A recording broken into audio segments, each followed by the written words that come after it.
Class 12 के MP board के विद्यार्थियों, देखिए इस वीडियो में मैं आपको समाजशास्त्र का मॉडल पेपर सेट डी बताने वाली हूँ प्रॉपर सॉल्यूशन के साथ में। इसके पहले मैं आपको 3 मॉडल पेपर बता चुकी हूँ, सेट ए, सेट बी और लास्ट ये आपका सेट सी। ठीक है, 4 तरह के मॉडल पेपर रहेंगे, साथ में एक स्पेशल पीडीएफ रहेगी। प्रॉपर काम आपका इन 4 सेट पेपर और स्पेशल पीडीएफ में हो जाएगा। ठीक है, तो चलिए बिना किसी डाउट के वीडियो को शुरू करते हैं और चलिए बढ़ते हैं प्रश्न की ओर। तो देखिए पहला प्रश्न है कि अदृश्य हाथ की अवधारणा का संबंध किस समाज वैज्ञानिक से है? किससे? आर के ब्राउन, मार्शल से या स्पेंसर एडम स्मिथ से? तो इसका आंसर है आपका द। ठीक है, एडम स्मिथ। दूसरा है स्वतंत्र राज्य को ग्राम राज्य की संख्या दी थी किसने? सरदार पटेल ने, गांधी जी ने, नेहरू जी ने, तिलक ने? तो गांधी जी ने दी थी। तीसरा है भारत में आपातकाल की घोषणा किस वर्ष की गई? 1975 में, 1971 में कि 1994 में या 1987 में? तो 1975 में। ठीक है। चौथा है भारत सरकार की ओर से भूमि के पुनर्गठन हेतु कौन सा प्रयास किया गया? तो भूमि प्रबंध का, सहकारी कृषि का, चकबंदी, उपरोक्त सभी? तो इसका आंसर रहेगा आपका उपरोक्त सभी। पांचवा है भारत में कौन सी अर्थव्यवस्था प्रचलित है? तो भारत में श्रमिक अर्थव्यवस्था प्रचलित है। ठीक है। छठा है लोकतांत्रिक व्यवस्था में चतुर्थ स्तंभ कहाँ जाता है? तो ये आपका जनसंचार की ओर जाता है। ठीक है, चलिए इसके बाद में choose correct option and right. English version वालों के the concept of invisible hand is related to which social scientist? तो इसका आंसर रहेगा आपका एडम स्मिथ। ठीक है। दूसरा है who gave the name village republic to the independent, ठीक है, इंडेपिनेटेड इंडियन स्टेट? इसका आंसर आएगा आपका Gandhi ji. In which year was the emergency declared in India? 1975। ठीक है, चलिए ये आपका तीसरा हो गया। चौथा है आपका which effect was made by the government of India for land reforms? तो इसका आएगा all of the above. Which type of economic is prevented in India? तो इसका आपका रहेगा पांचवे का द मिक्स्ड इकोनॉमी। ठीक है, और छठे का आपका रहेगा मास मीडिया। ठीक है, चलिए फिर है अगला क्वेश्चन हमारा। रिक्त स्थानों की पूर्ति कीजिए। पहला, भारत में सबसे अधिक जनसंख्या वाला प्रदेश खालिस्तान है, मध्य प्रदेश। दूसरा है जनसंचार का प्रमुख साधन खालिस्तान है, रेडियो, टेलीविज़न। ठीक है, टेलीविज़न कोई सा भी आप इसमें से लिख सकते हैं, रेडियो या टेलीविज़न, टेलीविज़न। अगला है खालिस्तान अर्थव्यवस्था में उत्पादन के साधनों पर किसी व्यक्ति या निजी संस्था का अधिकार होता है? तो इसका आंसर रहेगा पूंजीवाद। इसमें पूंजीवाद का पूंजी। चौथा है भारत में भूमंडलीकरण का परिणाम खालिस्तान में वृद्धि है। तो ये है आपका बहुराष्ट्रीय कंपनियां।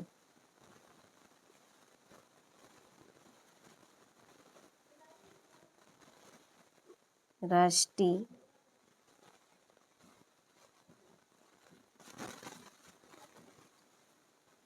कंपनियां। ठीक है, अगला है नगरीयता एक जीवन पद्धति है, यहाँ का खालिस्तान का है, तो ये है लुई विर्थ का।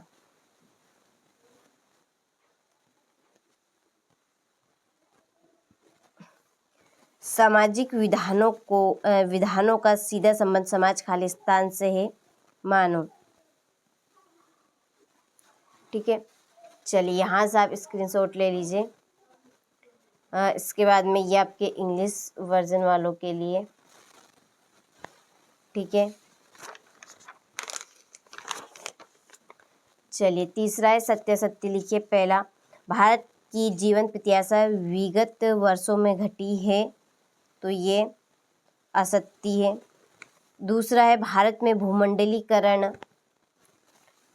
का आरंभ 1970 ईस्वी से माना जाता है, असत्य। तीसरा, राज्य पुनर्गठन आयोग की रिपोर्ट 1 नवंबर 1956 को कार्यान्वित की गई थी, सत्य। ग्रामीण समुदाय का मुख्य व्यवसाय गैर कृषि कार्य है, तो ये आपका असत्य है। आर्य समाज की स्थापना स्वामी विवेकानंद ने की, असत्य। और झारखंड आंदोलन संस्थान जनजाति द्वारा किया गया है, तो ये आपका सत्य है। ठीक है, चलिए यहाँ से आप स्क्रीनशॉट ले लीजिए।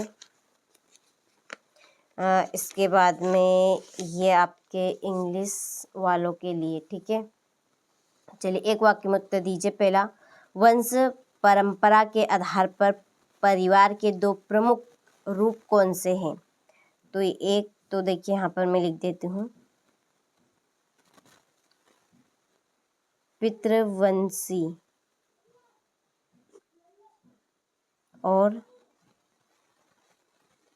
मातृवंशी।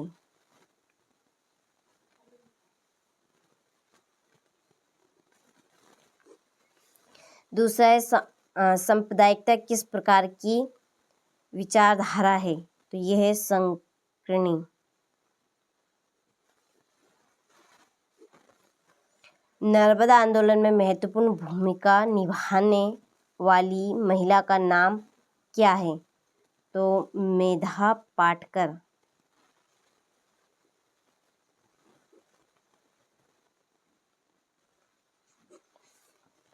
नगरीकरण बढ़ावा देता है अनेकताओं को।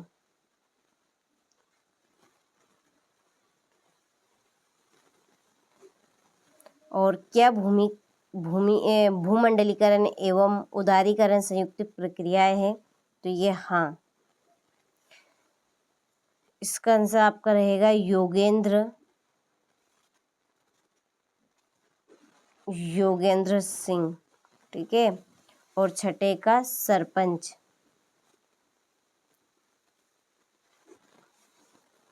चलिए यहाँ से आप स्क्रीनशॉट ले लीजिए। इसके बाद ये आपके इंग्लिश वर्जन वालों के लिए। ठीक है, चलिए इसके बाद है हमारी जोड़ी। पहले देखिए जोड़ी है, इन्हीं के सामने है। सही जोड़ी लिखिए। पहली, व्यापार प्रस्ताव पर लागू होने वाले नियमों से संबंधित, ये आपके सती प्रथा है। राजा राम मोहन राय, चिपको आंदोलन, गोरा देवी, उद्योगीकरण, मलिन बस्तियां, सार्वजनिक और निजी क्षेत्र, आधुनिकीकरण, विश्व व्यापार संगठन, मिश्रित अर्थव्यवस्था, प्रिंट मीडिया, समाचार पत्र, प्रौद्योगिक विकास। ठीक है, चलिए इसके बाद में ये आपके इंग्लिश वर्जन वालों के लिए। छठा क्वेश्चन देखिए, जनसांख्यिकी आंकड़ों की आवश्यकता क्यों पड़ती है? प्रबल जाति का आशय स्पष्ट कीजिए। उपभोक्तावाद किसे कहते हैं?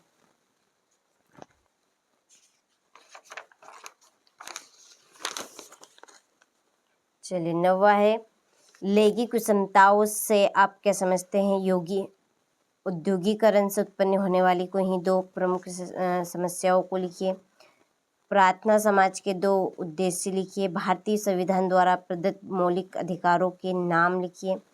भूमंडलीकरण की 2 विशेषताएं, संचार के साधनों से भारतीय समाज में आए कोई 2 परिवर्तन बताने हैं। सामाजिक आंदोलन के कोई 2 कारण।